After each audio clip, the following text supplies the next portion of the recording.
수도권 주담대 6억 원 제한, 부동산 시장 판도를 바꿀 충격요법. 여러분, 정말 엄청난 일이 벌어졌습니다. 한국 부동산 역사상 가장 파격적인 대출 규제가 시작된 거죠. 정부가 2025년 6월 28일부터 수도권과 규제 지역에서 주택담보대출 한도를 6억 원으로 제한한다고 발표했어요. 그런데 이게 왜 이렇게 충격적이냐면 소득이나 주택 가격과 상관없이 개인의 주담대 총액에 한도를 설정한 건 정말 전례가 없는 일이거든요. 부동산 시장 전문가들도 유례없는 극약 처방이라고 할 정도예요. 그럼 이번 규제 내용이 뭔지 자세히 살펴볼까요? 자, 이번 규제의 가장 큰 특징이 뭐냐면요. 주택 가격이 얼마든 개인 소득이 얼마든 상관없이 일률적으로 6억 원이라는 상한선을 정해버린 거예요. 금융위원회에서 6월 27일에 긴급회의를 열고 이런 내용을 발표했거든요. 구체적인 예를 들어볼게요. 연소득이 2억 원인 고소득자가 있다고 해봅시다. 이 사람이 강남에 있는 20억 원짜리 아파트를 사려고 해요. 그럼 기존에는 어땠냐면 약 14억 원까지 대출이 가능했어요. 그런데 이제는 어떻게 됐을까요? 6억 원밖에 못 받아요. 8억 원이나 줄어든 거죠. 또 다른 예를 들어보면 연소득 1억 원인 일반 직장인이 10억 원 아파트를 산다고 해요. 기존에는 7억 원까지 빌릴 수 있었는데 이제는 6억 원만 가능해진 거예요. 1억 원이 줄어든 셈이죠.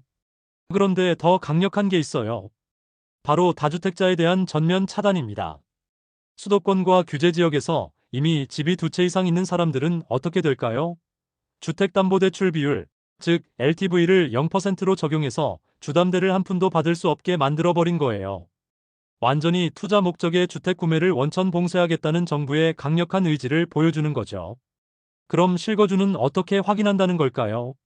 정부에서 정말 중요하게 생각하는 게 바로 실거주예요. 금융권 대출이 정말 살기 위한 목적에만 쓰이도록 하겠다는 거거든요. 그래서 어떻게 했냐면 6개월 내 전입 의무를 부과한 거예요. 수도권이나 규제 지역에서 주택을 사면서 주담대를 받았다면 반드시 6개월 안에 그 집으로 이사를 가야 해요. 만약에 이걸 지키지 않으면 어떻게 될까요? 정말 무서운 일이 벌어져요. 대출금을 즉시 회수당하고 앞으로 3년 동안 주택 관련 대출을 아예 받을 수 없게 돼요. 그리고 갭투자족들이 정말 많이 활용했던 방법이 있었어요. 소유권 이전 조건부 전세 대출이라는 건데요. 이게 뭐냐면 세입자가 전세자금을 빌리는 날 그 주택의 소유권이 바뀌는 조건으로 대출을 받는 거예요. 투자자들이 전세 보증금으로 매매 자금을 마련하는 꼼수였던 거죠. 이것도 수도권에서는 이제 완전히 금지됐어요.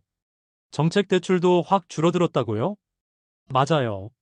서민들이 많이 이용하는 디딤돌 대출, 버팀목 대출 같은 정책 대출 한도도 대폭 축소됐어요. 한번 살펴볼까요? 디딤돌 대출부터 보면 일반인은 2억 5천만 원에서 2억 원으로 줄었어요.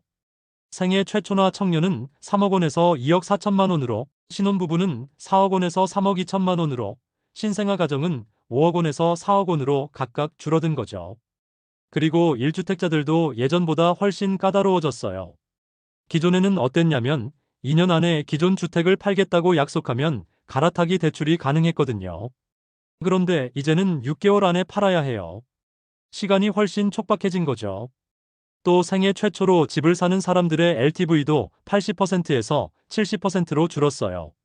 쉽게 말하면 자기 돈을 더 많이 준비해야 한다는 뜻이에요.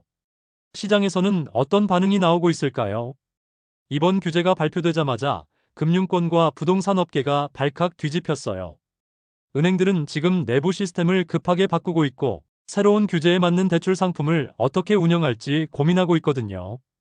부동산 업계에서는 벌써부터 고가 아파트 거래가 확 줄어들 것이라는 전망이 나오고 있어요. 특히 서울 강남권이나 한강변 신축 아파트 같은 10억 원 이상 고가 주택들은 정말 거래가 어려워질 것 같다는 얘기가 많아요. 그럼 이미 계약한 사람들은 어떻게 되나요?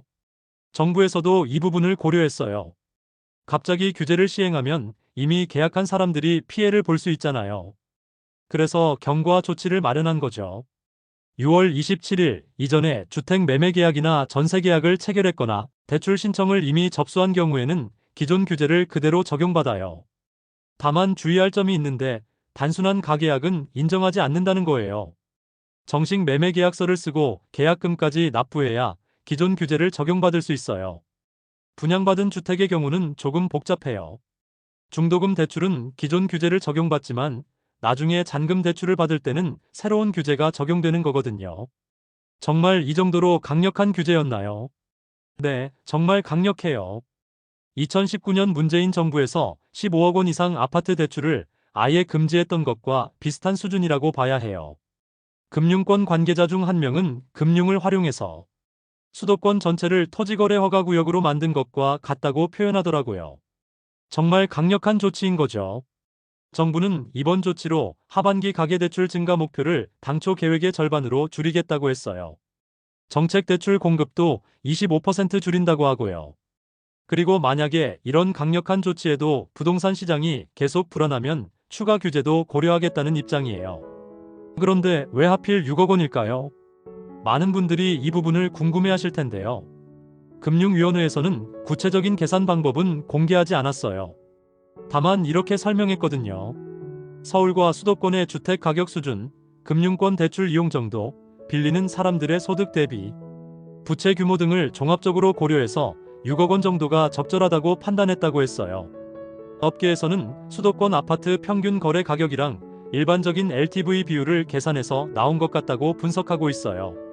실제로 지난 1분기에 6억 원 이상 주택담보대출을 받은 경우가 전체의 10%도 안 됐다고 하니까 결국 고소득자들의 거액대출을 막기 위한 조치라고 볼 수 있죠. 앞으로 시장이 어떻게 될까요? 단기적으로는 확실히 거래량이 급감할 것 같아요. 중장기적으로는 시장 구조 자체가 바뀔 수도 있고요. 특히 고가 주택 시장은 유동성이 크게 줄어들면서 가격 조정 압력을 받을 가능성이 높아 보여요. 다만 부작용도 걱정되는 부분이 있어요. 전세 시장으로 수요가 몰리거나 지방 부동산으로 투자가 확산되거나 현금 부자들만 시장을 독점하게 될 수도 있거든요. 정부에서도 이런 부작용을 줄이기 위해서 매주 점검 회의를 열고 현장 모니터링을 강화한다고 했어요. 솔직한 전망을 말씀드리면, 정말 솔직히 말씀드리면 이번 규제가 얼마나 효과가 있을지는 좀 더 지켜봐야 할 것 같아요. 과거에도 여러 부동산 규제가 있었지만 시장에서는 항상 다른 방법을 찾아내더라고요. 이번에도 현금 거래가 늘어나거나 지방 투자로 바뀌는 식의 우회로가 생길 수 있어요. 하지만 이번 규제는 정말 강력해서 단기적으로는 확실히 시장에 충격을 줄 거예요. 특히 강남 같은 고가 아파트 시장은 당분간 거래가 많이 줄어들 것 같아요. 실제로 은행들 얘기를 들어보니까 벌써부터 대출 상담이 급감했다고 하더라고요. 결국 이번 규제는 한국 부동산 정책사에서 정말 중요한 전환점이 될 것 같습니다. 시장이 어떻게 반응하고 실제로 효과가 있는지에 따라서 앞으로의 부동산 정책 방향이 결정될 테니까요. 국민들의 주거 안정이라는 목표를 달성할 수 있을지 우리 모두 지켜봐야겠어요. 여러분의 구독과 좋아요는 큰 힘이 됩니다.